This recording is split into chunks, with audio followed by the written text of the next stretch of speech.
नमस्कार मित्रों, आज हम आपको अपने YouTube चैनल के माध्यम से कक्षा 9 विषय गणित यानी मैथ्स की प्रश्नावली 1.1 की एक्सरसाइज जो अभ्यास प्रश्नावली है उसको पूर्ण करवाएंगे, जिसमें पहला प्रश्न दिया गया है। कथन आपको बताना है सत्य है या असत्य, अर्थात कथन सत्य है या असत्य, लेकिन उनका कारण सहित उत्तर देना है। आपसे रिक्वेस्ट है कि वीडियो को अंत तक जरूर देखिएगा, ताकि मेरे द्वारा जो किया गया प्रयास है वो आपको पूरी तरह से समझ में आए। पहले प्रश्न को देखते हैं। पहला प्रश्न कह रहा है, प्रत्येक पूर्ण संख्या एक प्राकृत संख्या होती है। हमें ये बताना है कि ये कथन सत्य है या असत्य। अपने पहले वीडियो में हमने प्राकृतिक संख्याओं के बारे में बताया है, जिन्हें नेचुरल नंबर्स कहते हैं। ये प्राकृतिक संख्याएं जिन्हें हम n से लिखते हैं, 1, 2, 3, 4 और इस तरह से ये अपरिमित होती हैं। जबकि अगर पूर्ण संख्या की बात की जाए, जिसे हम होल नंबर कहते हैं, तो होल नंबर में 0 सम्मिलित होता है।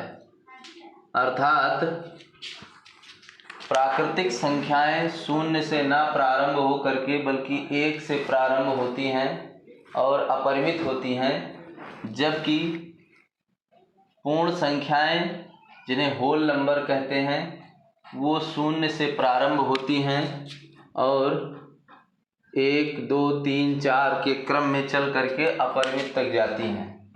तो इस प्रकार से यदि पहले प्रश्न की बात की जाए, जिसमें कह रहा है कि प्रत्येक पूर्ण संख्या एक प्राकृत संख्या होती है, तो कथन असत्य होगा, क्योंकि पूर्ण संख्या शून्य भी है जो प्राकृत संख्या में सम्मिलित नहीं है।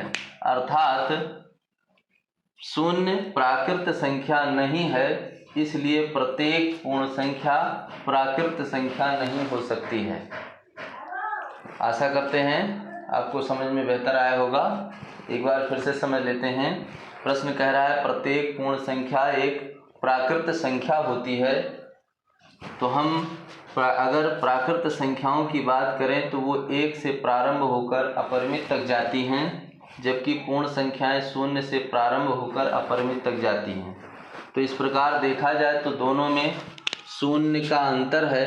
यह शून्य प्राकृत संख्या में सम्मिलित नहीं है, अर्थात प्रत्येक पूर्ण संख्या प्राकृत संख्या नहीं हो सकती है। कथन असत्य होगा। अब दूसरे प्रश्न की बात की जाए तो दूसरा प्रश्न कह रहा है, प्रत्येक पूर्णांक एक परिमेय संख्या होती है। तो पूर्णांक जिन्हें हम इंटीजर्स कहते हैं उन्हें z से लिखा जाता है। z जो होते हैं वो यानी पूर्णांक जो होता है वो ऋणात्मक भी है और धनात्मक भी है, साथ में शून्य भी है। अर्थात -3, -2, -1, 0, फिर उसके बाद में +1, +2, +3 और इसी तरह से ये अपरिमित तक जाती हैं और ये भी आगे अपरिमित तक जाएंगी। तो ये पूर्णांक होते हैं जो धन भी हैं और ऋण भी हैं। प्रश्न कह रहा है, प्रत्येक पूर्णांक एक परिमेय संख्या होती है। अब परिमेय संख्या की अगर बात करें तो परिमेय संख्या यानी रेशनल नंबर, तो रेशनल नंबर जो होते हैं उन्हें हम p/q के रूप में लिखते हैं, जहां q शून्य के बराबर नहीं होना चाहिए, वह परिमेय संख्या कहलाती है। तो इस प्रकार प्रत्येक पूर्णांक अर्थात ये सभी जो संख्याएं हैं वो पूर्णांक कहलाती हैं, वो परिमेय संख्या हो सकती है, क्योंकि हम किसी भी संख्या को भिन्न के रूप में लिख सकते हैं, उसका बटे 1 करके। इसी प्रकार अगर हम चाहें तो -2 का भी बटे 1 कर सकते हैं, 1/2 अर्थात 2/2। तो इस प्रकार से हम इन्हें परिमेय संख्या बना सकते हैं। तो प्रत्येक पूर्णांक एक परिमेय संख्या होती है, ये कथन सत्य होगा, ये कथन सत्य है, जबकि पहला वाला कथन असत्य है। अब यदि प्रश्न तीसरे की बात की जाए तो कह रहा है प्रत्येक परिमेय संख्या एक पूर्णांक होती है। तो पूर्णांक जो भी हमने आपको बताया कि ऋणात्मक और धनात्मक दोनों होते हैं, साथ में शून्य भी होता है। तो प्रत्येक परिमेय संख्या अर्थात कोई भी परिमेय संख्या लिया जाए, जैसे हम 3/4 लेते हैं तो ये P/Q के रूप में है, अर्थात ये परिमेय है और Q 0 के बराबर भी नहीं है, क्योंकि इसका हर 4 है जो कि शून्य के बराबर नहीं है। लेकिन चूंकि ये परिमेय संख्या है, ये पूर्णांक नहीं हो सकता, क्योंकि अगर हम इन्हें भिन्न के रूप में ना लिख करके अगर इस तरह से लिखने का प्रयास करें तो जिसमें हर ना हो, तो यह दशमलव में प्राप्त होगा।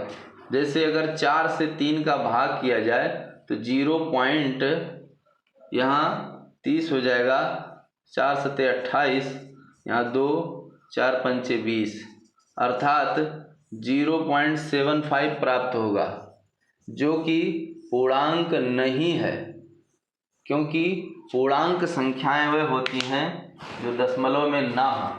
अर्थात तीसरा कथन प्रत्येक परिमेय संख्या एक पूर्णांक होती है असत्य होगा।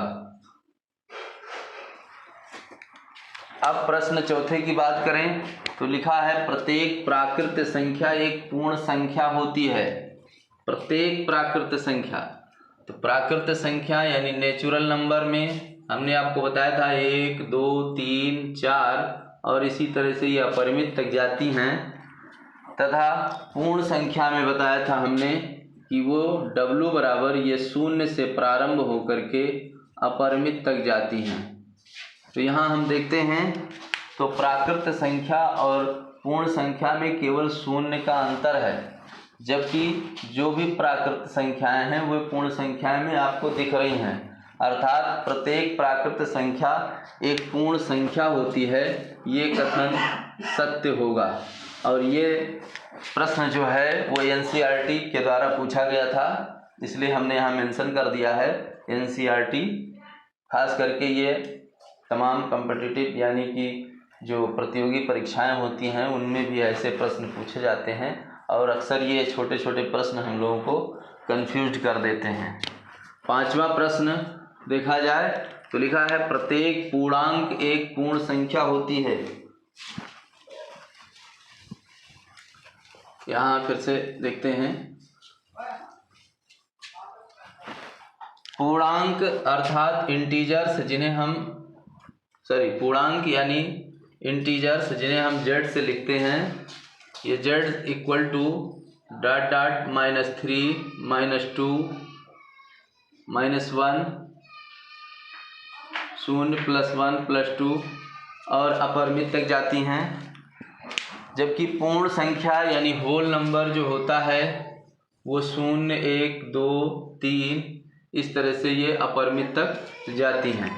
यह कह रहा है प्रत्येक पूर्णांक एक पूर्ण संख्या होती है, तो ये कथन आपका असत्य होगा, क्योंकि प्रत्येक पूर्णांक एक पूर्ण संख्या नहीं हो सकती है, क्योंकि पूर्णांक ऋणात्मक होते हैं, जबकि पूर्ण संख्या यहाँ केवल धनात्मक रूप में दिखाई गई है। अर्थात प्रत्येक पूर्णांक एक पूर्ण संख्या नहीं हो सकती है। अंतिम प्रश्न यानी प्रश्नावली 1.1 के पहले प्रश्न का अंतिम प्रश्न है प्रत्येक परिमेय संख्या एक पूर्ण संख्या होती है। तो प्रत्येक परिमेय संख्या जो P/Q के रूप में लिखी हो वो परिमेय संख्या है, और Q 0 के बराबर ना हो, Q ≠ 0। मान लीजिए हमने कोई परिमेय संख्या ले लिया 3/5 जो P/Q के रूप में लिखा है, लेकिन प्रश्न कह रहा है कि क्या प्रत्येक परिमेय संख्या एक पूर्ण संख्या होती है, जबकि पूर्ण संख्या होल नंबर 0, 1, 2, 3 है। अगर हम यहाँ पर इन्हें भिन्न के रूप में ना लिख करके अगर हम इस रूप में विदाउट भिन्न के रूप में अर्थात बिना हर के लिखना चाहें तो 5 से ये 3 को भाग करेंगे तो 0.6 आएगा, अर्थात ये दशमलव में हमें प्राप्त हो रहा है। तो जब दशमलव में प्राप्त हो रहा है जबकि पूर्ण संख्या दशमलव में नहीं है, अर्थात प्रत्येक परिमेय संख्या को हम पूर्ण संख्या नहीं कह सकते हैं, यह कथन भी आपका असत्य होगा। आशा करते हैं मित्रों कि आपको हमारे द्वारा बताई गई प्रश्नावली 1.1 कक्षा 9 विषय गणित का पहले प्रश्न का ये 6 पार्ट जो 6 प्रश्न दिए गए थे वो आपको बेहतर समझ में आया होगा। धन्यवाद। अगले वीडियो में हम इससे आगे की बात करेंगे।